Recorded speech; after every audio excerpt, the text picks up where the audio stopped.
The Galactic Academy of Navigation was the oldest school in the known universe. It floated in space near a dying red star, its metal walls covered with the symbols of 100 different alien races. For 3,000 years, the smartest beings from across the galaxy had come, here to learn how to fly ships through the dark spaces between stars. Commander Zethral walked through the halls of the academy with his 4 legs clicking against the metal floor. He was a Vivian, a race of tall insect-like creatures with hard shells and large eyes that could see in many directions at once. Today was an important day. The new class of students had arrived, and among them were 5 humans. Humans were new to the galaxy. They had only discovered faster-than-light travel 20 years ago. Most alien races thought of them as children, young and foolish, not ready for the dangers of deep space. But the Galactic Council had allowed them to send students to the academy as a sign of good faith. Zethral entered the Great Hall, where 200 students waited. His compound eyes moved across the room, seeing everything at once. There were Vithians like himself, tall and proud. There were the crystal people of Proth, their bodies glowing with inner light. There were the water beings from Drell, floating in their special suits. And there, in the back corner, sat the 5 humans. They looked so fragile, Zethral thought. Soft skin, small eyes, bodies that needed constant temperature control. How could such weak creatures hope to navigate the stars? He stepped onto the speaking platform and activated his translator. The device turned his clicks and buzzes into words that everyone could understand. "Welcome to the Academy of Navigation," he said. "You have come here to learn the most important skill in the galaxy. Without navigation, there is no travel. Without travel, there is no civilization. The navigators who graduate from this academy guide the ships that connect our worlds." The students listened carefully. Many of them had trained their whole lives for this moment. "Tomorrow, you will face your first examination," Zethral continued. "It will test your ability to calculate a safe route through dangerous space. You will be given coordinates and must plot a course through the Kessler Drift." A murmur went through the crowd. The Kessler Drift was famous throughout the galaxy. It was a region of space filled with gravity wells, radiation storms, and floating rocks. Ships that entered without proper calculations never came out. The standard time to complete these calculations is 6 to 8 standard days, Zethral said. You will work alone. No communication devices. No advanced computers. Only basic calculators are permitted. The examination begins at dawn. In the back of the hall, Samantha Cole leaned toward her friend Nathan Price. Did he say 6 days? She whispered. Nathan nodded slowly. He was 32 years old, with short brown hair and calm gray eyes. Before joining the space program, he had spent 10 years on submarines in the United States Navy. Their computers need that long to check every possible route, he explained quietly. They calculate millions of paths and throw away the dangerous ones. That seems like a waste of time, said Lucy Grant. She was the youngest of the human group. Only 22, with red hair and freckles across her nose. She had studied mathematics at a famous university, but she had also spent her childhood sailing boats with her parents along the coast of Maine. Daniel Hayes crossed his arms over his chest. He was a former fighter pilot, tall and muscular, with dark skin and a shaved head. There has to be a better way, he said. The fifth human, Catherine Moore, did not join the conversation. She was 45 years old, the oldest of the group, with gray streaks in her black hair and deep lines around her eyes from years of squinting at the horizon. She had spent 15 years as a captain on cargo ships, crossing the Pacific Ocean dozens of times. Catherine was looking out the window at the stars. They were different from the stars she knew on Earth, but something about them felt familiar. She had learned to read the sky before she could read books. Her grandmother had taught her the old ways, the methods that Polynesian sailors had used for thousands of years to cross the vast Pacific in small wooden boats. The alien students filed out of the hall, already talking nervously about the examination. They would spend the night studying formulas and practicing calculations. Some of them would not sleep at all, that the humans stayed behind. "We should study together," Nathan suggested. "Share what we know." "I am not sure studying will help," Lucy said. "I looked at the mathematics they use. It would take me weeks to learn their methods, not one night." Daniel shook his head. "There has to be something we are missing. No test is truly impossible." Catherine finally turned away from the window. "Has anyone looked at the actual star charts?" she asked. The others paused. They had received a packet of materials when they arrived, but most of it was written in alien mathematical symbols they did not understand. "The charts show real stars," Catherine continued. "Real positions. Real distances. Not just numbers on a page, so?" Daniel asked. Catherine smiled slightly. "So maybe we are thinking about this the wrong way. The aliens see a math problem. But what if it is not really a math problem at all?" Nathan understood first. His eyes widened. "You mean navigate by the stars directly, like the old sailors did?" "Like my grandmother did," Catherine said. "Like humans have done for 50,000 years. Lucy shook her head slowly. "But this is space. The distances are enormous. The dangers are completely different." "Are they?" Catherine asked. "My ancestors crossed 3,000 miles of open ocean in canoes. No maps, no instruments, just the stars and their knowledge of how to read them. They found tiny islands in the middle of nowhere, again and again, for hundreds of years." She looked at each of her fellow humans in turn. "The Kessler Drift is dangerous, yes. But the ocean was dangerous too. People still crossed it. They did not calculate every wave. They learned to read the water, to feel the currents, to trust what the sky told them." Samantha nodded slowly. She had grown up on a farm in Montana, where the nearest city was 4 hours away, and the night sky was filled with more stars than she could count. Her grandfather had taught her to find her way by looking up, not by looking at a map. "It might work," she said. "It is crazy, but it might work." "We have nothing to lose," Daniel agreed. "The alien method would take us weeks to learn. We would fail anyway." Nathan took a deep breath. "Then let us do it our way. Let us show them what humans can do." The 5 of them left the hall together, walking under alien stars that suddenly did not seem so strange. Tomorrow would bring the test. Tonight, they would remember everything their ancestors had taught them about reading the sky. Catherine looked up one more time before entering the dormitory. The stars looked back at her, ancient and patient, waiting to show the way. The examination chamber was a giant dome made of clear glass. The students could see the stars in every direction, above and around them, as if they were floating in space itself. 200 desks sat in neat rows across the floor, each one equipped with a holographic display showing the same problem. Navigate from Station 12 to the Meridian Colony. Pass through the Kessler Drift. Do not die. The alien students began working immediately. Their fingers, tentacles, claws, and other appendages moved quickly across their calculators. Numbers filled their screens. Equations grew longer and more complex. The Vithians worked with mechanical precision.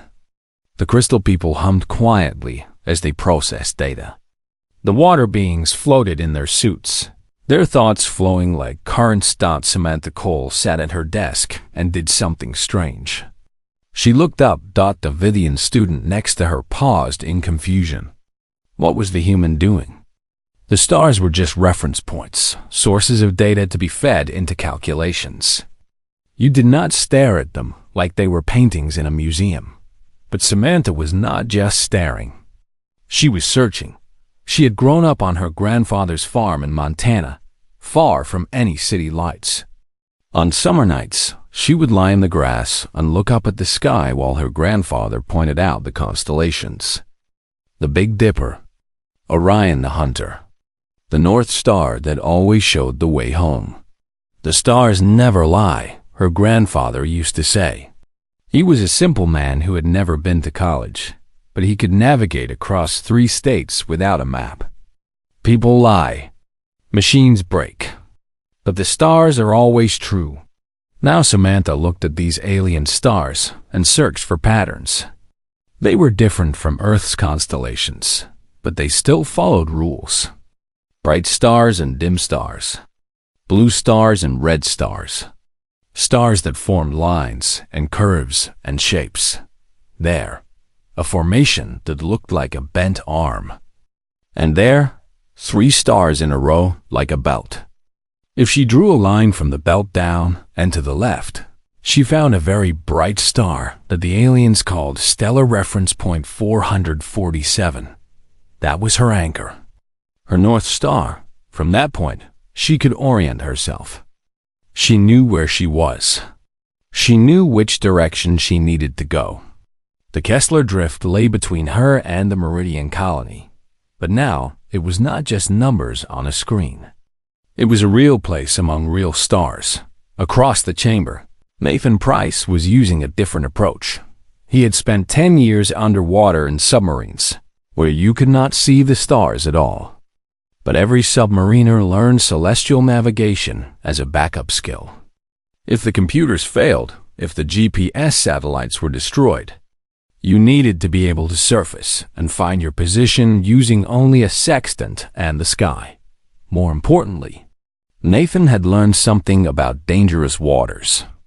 The Kessler Drift, with its gravity wells and radiation storms, reminded him of the waters off Cape Horn, where the Atlantic and Pacific oceans met in constant conflict. Sailors who tried to calculate every wave at Cape Horn usually drowned. The successful ones learned to read the water. They watched the color of the sea, the movement of birds, the feel of the wind. They developed instincts that went beyond mathematics. Nathan looked at the holographic display showing the Kessler Drift. The gravity wells pulsed and shifted. The radiation storms bloomed and faded. To the alien students, this was terrifying chaos that required massive calculations to predict. To Nathan, it looked like rough water, and he had spent his whole life learning to read rough water. He noticed that the gravity wells clustered around certain stars, like whirlpools forming near rocks in a river. The radiation storms traveled in patterns, like weather fronts moving across the ocean. There were calm spaces between the dangers, natural channels that a careful pilot could follow. He did not need to calculate every possibility. He just needed to find the safe path that the universe had already created. Lucy Grant approached the problem with her mathematician's mind, but she let her sailor's instincts guide her mathematics. Her mother had taught her to sail on the cold waters off Maine's coast. They would go out in small boats, just the 2 of them, and her mother would make her put away the GPS and the charts. "Feel the boat," her mother would say. "Feel the water. The ocean talks to you if you listen." Lucy had learned that mathematics could describe the world, but it could not replace direct observation. The best sailors combined calculation with intuition. They used formulas to check their instincts, not to replace them. Now she looked at the Kessler Drift and saw something beautiful. The gravity wells and radiation storms were not random chaos. They danced together in complex patterns, each one affecting the others in ways that followed rules. She did not need to calculate every interaction. She just needed to understand the rhythm of the dance. Then she could find the moments when the dangers parted and left safe passage between them. Daniel Hayes closed his eyes and let his pilot training take over. Fighter pilots learned something called situational awareness. It was the ability to know where you were in 3-dimensional space without looking at instruments. You felt the aircraft around you. You sensed your speed and altitude and heading through tiny changes in pressure and vibration. Good pilots developed an almost magical ability to know things they could not explain. They would dodge missiles they had not seen. They would find targets hidden by clouds. They would navigate through storms that should have been impossible. Daniel opened his eyes and looked at the Kessler drift with a pilot's vision. He did not see obstacles. He saw a flight path. The dangers were real, but so were the gaps between them. A skilled pilot could thread through those gaps like a needle through fabric. He began plotting his course, trusting his instincts to show him the way. Catherine Moore worked quietly at her station, drawing lines on the holographic display with her finger. She was not calculating anything. She was remembering that her great-grandmother had been one of the last traditional navigators in Hawaii. The old woman had taught Catherine the ancient secrets before she died. How to read the stars, how to feel the currents, how to find tiny islands across thousands of miles of empty ocean. The ocean is a road, her great-grandmother had said. The stars are signs along the road. Learn to read them, and you will never be lost. Catherine had crossed the Pacific 17 times without GPS, using only a sextant and the knowledge passed down through her family for hundreds of generations. The Kessler drift was more dangerous than any ocean, but the principle was the same. She found her reference stars. She identified the gravitational currents that flowed through the drift like ocean streams. She spotted the safe channels that nature had carved through the chaos. Then she drew her route, a simple line from start to finish, following the path the star showed her. 3 hours after the examination began, Catherine Moore stood up from her desk and walked to the submission terminal. The aliens around her stopped working and stared. Some of them were only 10% done with their calculations. Catherine entered her solution and pressed submit. The holographic display blinked green. Solution accepted. She walked back to her seat, sat down, and closed her eyes to rest. Around her, 200 alien students worked frantically at calculations that would take them days to complete. One by one, the other humans finished and submitted their answers. In the monitoring room, Commander Zethro stared at his screen in disbelief. 5 solutions submitted, all from humans, all within 4 hours. Impossible, he whispered, but the evidence was right in front of him. The primitive species from the small blue planet had just done something that no one in 3,000 years of galactic history had ever done before. They had solved the navigation exam by looking at the stars. Commander Zethro sat in his office, staring at the 5 examination results on his screen.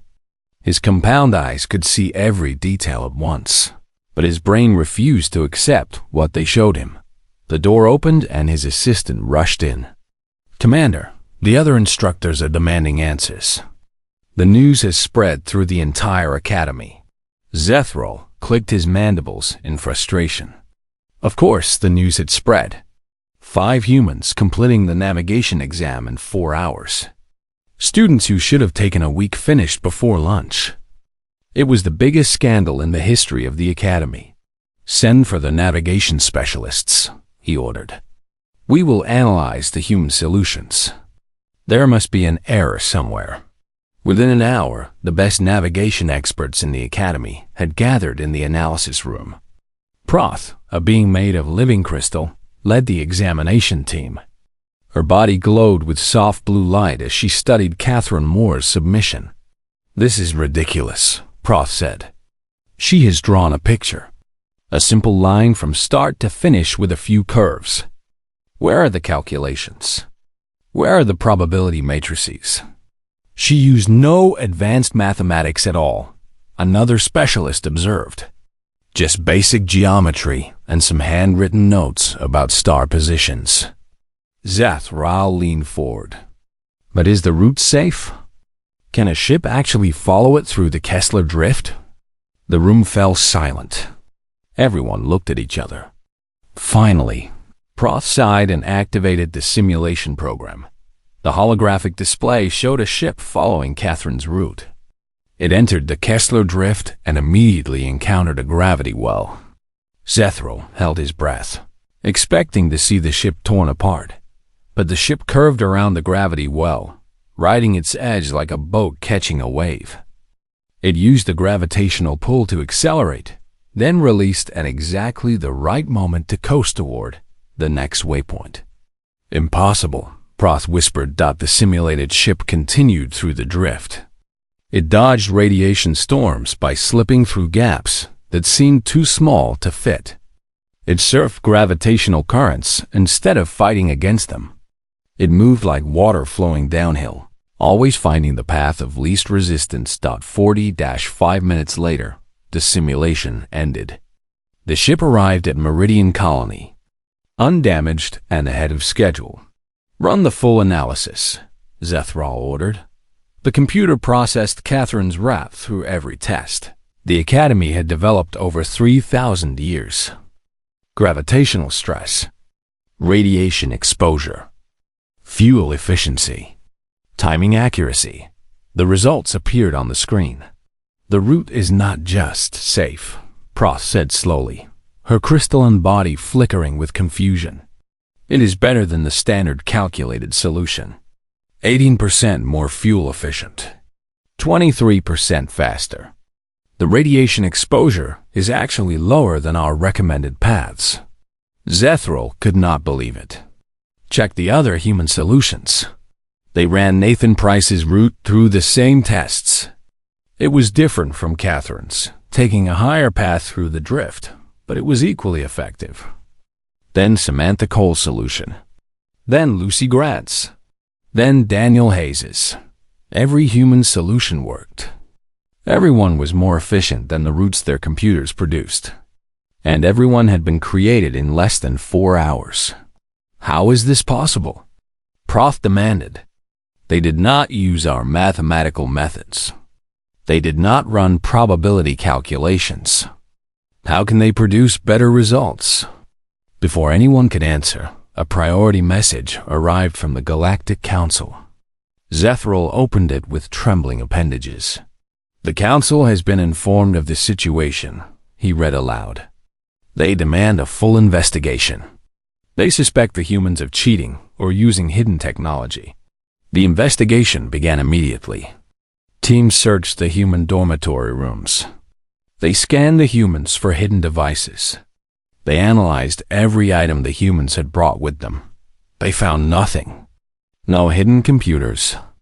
No advanced technology. No communication devices. The humans had used only their eyes, basic calculators, and their strange flexible hands. The Council demanded answers. Other alien species complained that the examination was unfair. Some said the humans must have somehow stolen the correct routes in advance. Others suggested the humans had secret mental powers that they had hidden from the galaxy. Meanwhile, the 5 humans sat in a waiting room, unsure what was happening. They had passed the test. Why were they being treated like criminals? Maybe we should not have finished so fast, Lucy said. We could have waited a few days before submitting. Daniel shook his head. That would be lying. We solved the problem. We submitted our answers. That is how examinations work. I do not think they expected us to actually succeed, Nathan said. The aliens designed this test for their own way of thinking. They never considered that someone might approach it differently. Catherine sat quietly by the window, looking at the stars, as she always did. She was not worried. She had done nothing wrong. She had simply used the skills her ancestors had passed down to her. Her great-grandmother's voice echoed in her memory. The ocean connects all lands. The sky connects all worlds. Learn to read them, and no distance is too far. The humans had read the sky. They had found their path. And now the entire galaxy was struggling to understand how they had done it. An hour later, Commander Zethral entered the waiting room. The humans stood up respectfully, but they could not read the expression on his insect face. The investigation found no evidence of cheating, Zethral said. Your solutions have been validated. They are not only correct, but exceptional. Samantha let out a breath she had been holding. So we passed? You passed, Jethro confirmed. But the council requires an explanation.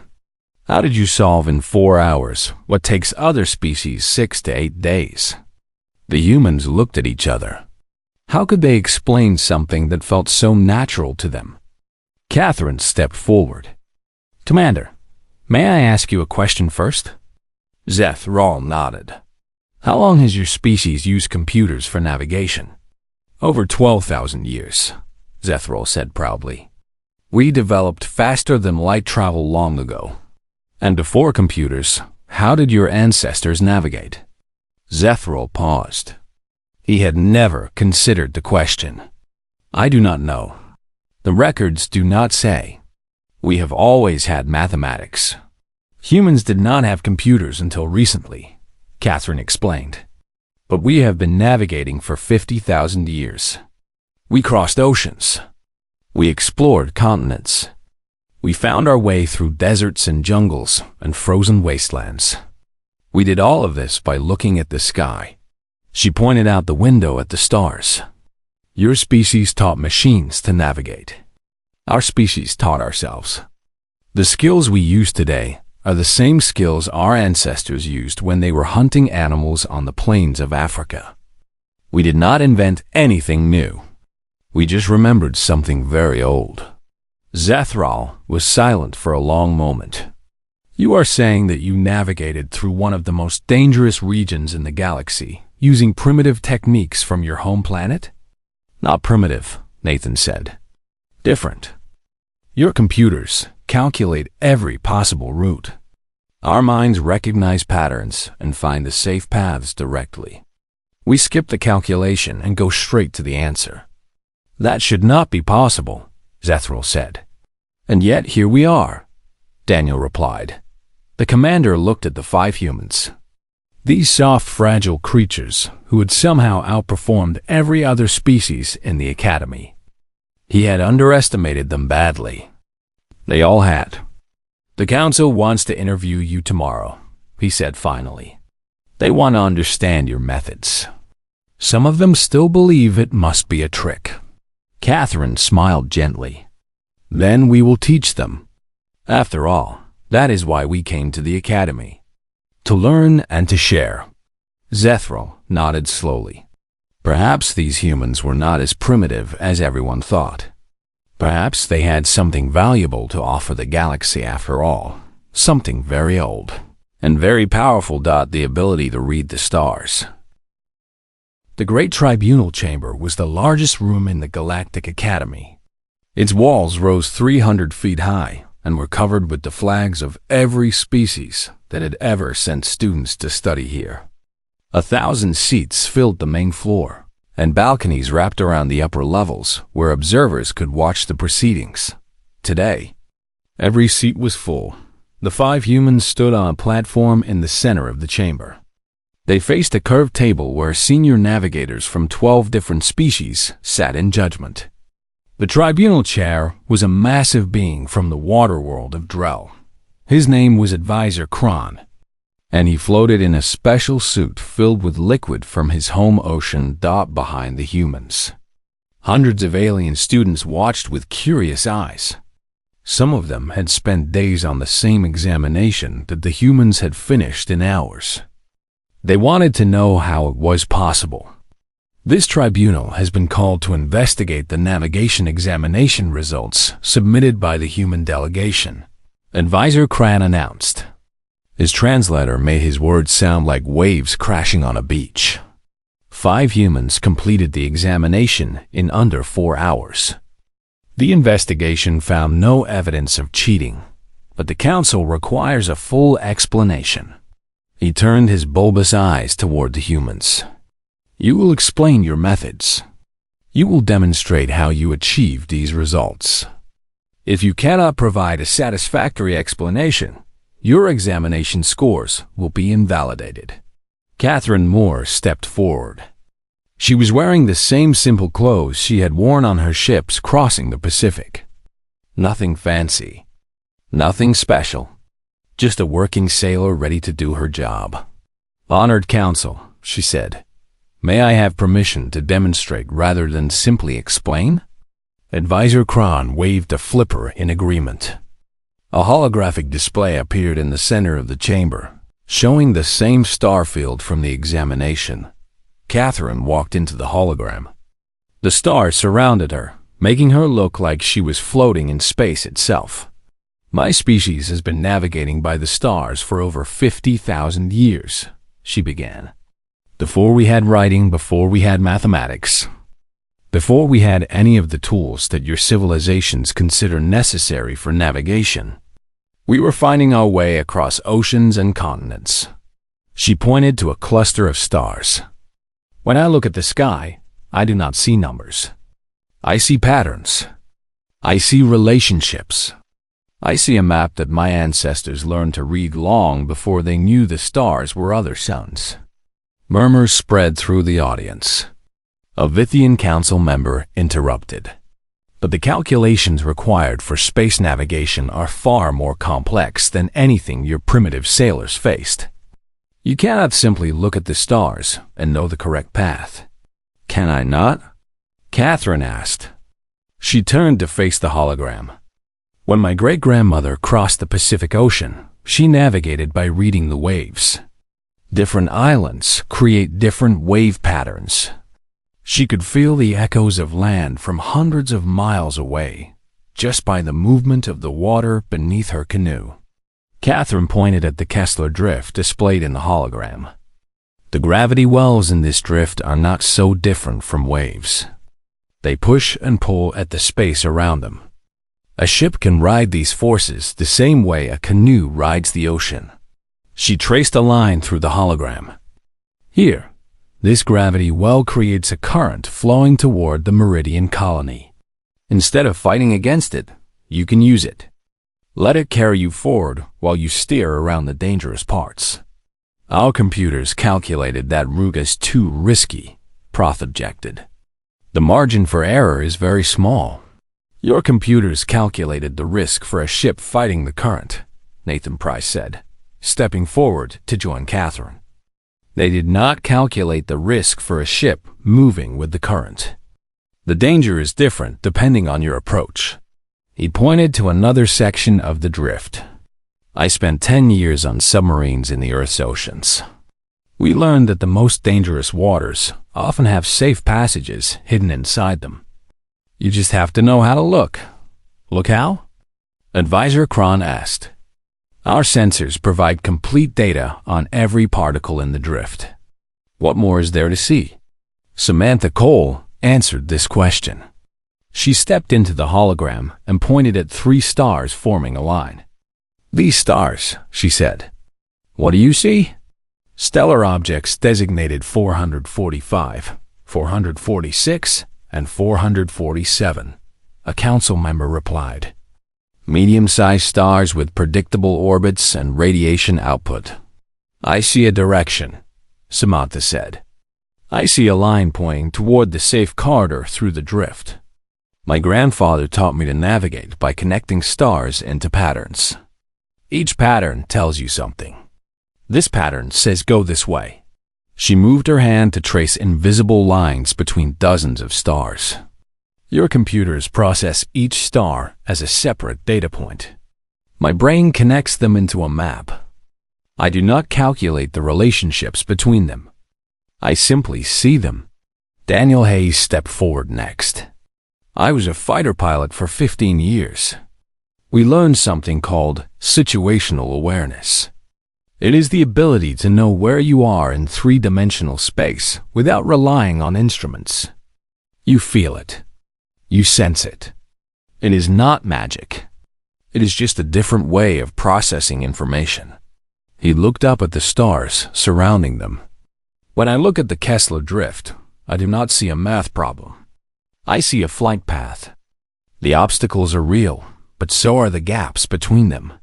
My brain shows me how to thread through those gaps faster than any calculation." Lucy Grant spoke last. I studied mathematics at university. I understand your methods. They are logical and reliable. But they are also slow because they consider every possibility before choosing one. She smiled softly. Human navigation takes a shortcut. We observe the environment directly and let our brains find the pattern. We skip the calculation because our minds do the calculation without us being aware of it. We do not know how we know. We just know. Advisor Kron was silent for a long moment. The tribunal members whispered among themselves. Finally, the great water being spoke again. You are claiming that your brains can perform complex navigation calculations automatically, without conscious effort? Not exactly, Catherine replied. We are saying that there is more than one way to navigate. Your way uses mathematics and machines. Our way uses observation and instinct. Both methods work. Ours just happens to be faster. But where does this instinct come from? Proth demanded. How can you trust something you do not understand? Catherine thought about her grandmother, sitting in a wooden canoe under the stars, finding her way across 3,000 miles of empty ocean. She thought about her grandfather on his farm in Montana, walking home through snowstorms without ever getting lost. She thought about all the humans throughout history who had looked up at the sky and found their way. The instinct comes from millions of years of evolution, she said. Our ancestors who could not navigate died. The ones who survived passed their abilities to their children. Generation after generation, we became better at reading the world around us. She looked at the council members. We did not develop computers to navigate for us. We developed ourselves. The navigation system is built into our minds. It has been there all along. We just learned to use it in a new way. The tribunal deliberated for 3 hours. The humans waited in a side room, drinking water and trying to stay calm. Finally, Advisor Kron summoned them back to the chamber. The tribunal has reached a decision, he announced. The human examination results are validated. The routes you plotted are not only acceptable, but superior to standard calculated paths. Relief washed over the humans. They had done it. They had proved themselves, but Advisor Kron was not finished. Furthermore, the Council recommends that human navigation methods be studied and, if possible, taught to other species. You have demonstrated a capability that could benefit the entire galaxy. Catherine smiled. She thought about her great-grandmother, who had died believing that the old ways were disappearing forever. If only she could see this moment. The ancient art of star navigation was not dying. It was just beginning to spread across the universe. We would be honored to teach, Catherine said. After all, the stars belong to everyone. 6 months had passed since the examination that changed everything. The galaxy had heard about the humans who solved navigation problems by looking at the stars. Some species were impressed. Others were skeptical. Many simply did not believe it was possible done. Now Catherine Moore stood on the bridge of the exploration vessel Horizon, looking out at the stars she had loved her entire life. She was no longer just a student. She was the lead navigator for the most important mission in decades. The Horizon carried 20 crew members from 8 different species. There were Vithians with their clicking legs and compound eyes. There were crystal people whose bodies glowed in the darkness. There were water beings floating in their liquid suits. And there were 5 humans, the same 5 who had started this journey together. Commander Zethral had requested assignment to this mission. He wanted to see the human navigation abilities for himself in a real situation. The Galactic Council had approved his request, hoping he could provide an objective report. Their mission was to chart the void expanse, a region of space that no ship had ever crossed. Previous expeditions had failed. Their computers could not process the constantly changing conditions. Their navigators could not find safe paths through the chaos. The Council believed that if anyone could navigate the void expanse, it was the humans. It was the humans. Approaching the boundary, the Vithian science officer announced. Sensors are detecting gravitational anomalies. Radiation levels are increasing. Catherine moved to the forward viewport. She could see the void expanse ahead, a dark region where the stars seemed to dance and flicker. Even from this distance, she could feel its power pulling at the ship. Begin preliminary scans, Zethral ordered. The ship's computers worked for 20 minutes, analyzing the data from the void expanse. When they finished, the results were not good. Navigation impossible, the computer announced. Gravitational patterns change every 3 to 4 minutes. Calculation time exceeds safety parameters. No safe route can be determined. The alien crew members looked worried. If the computers could not find a path, how could they proceed? But Catherine was not looking at the computers. She was looking at the stars. The void expanse was chaos, yes. The gravitational forces shifted constantly. The radiation storms bloomed and faded without warning.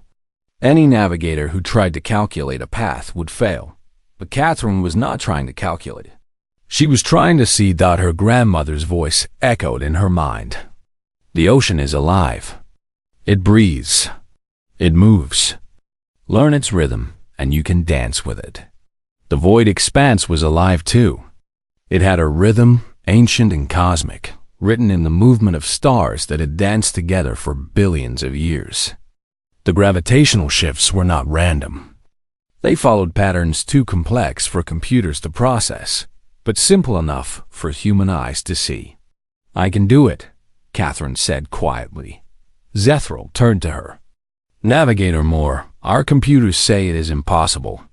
"Your computers see data points," Catherine replied. "I see the dance." She took her position at the navigation console. Nathan moved to the backup station. Samantha, Lucy, and Daniel spread out across the bridge, each one watching a different section of the void through the viewports. "Follow my directions exactly," Catherine told the pilot. "Do not hesitate. Do not question. Trust me." The pilot, a nervous young Vithian, nodded.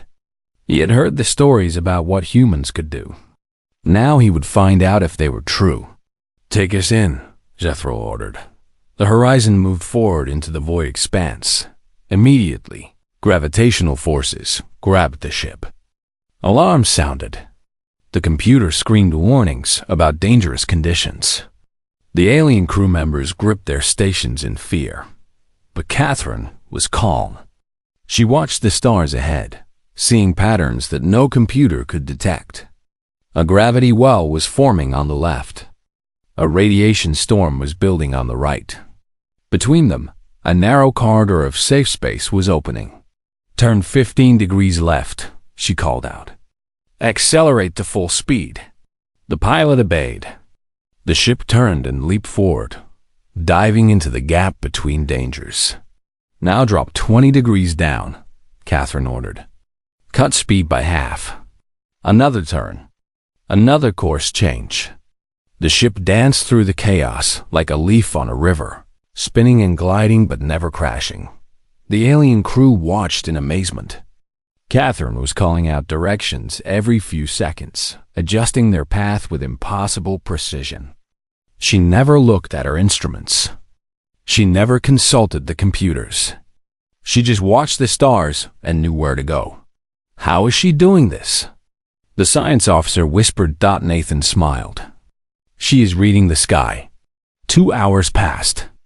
The horizon twisted and turned through the void expanse. Several times, danger came so close that the alien crew members closed their eyes, certain they were about to die. But each time, Catherine found a way through.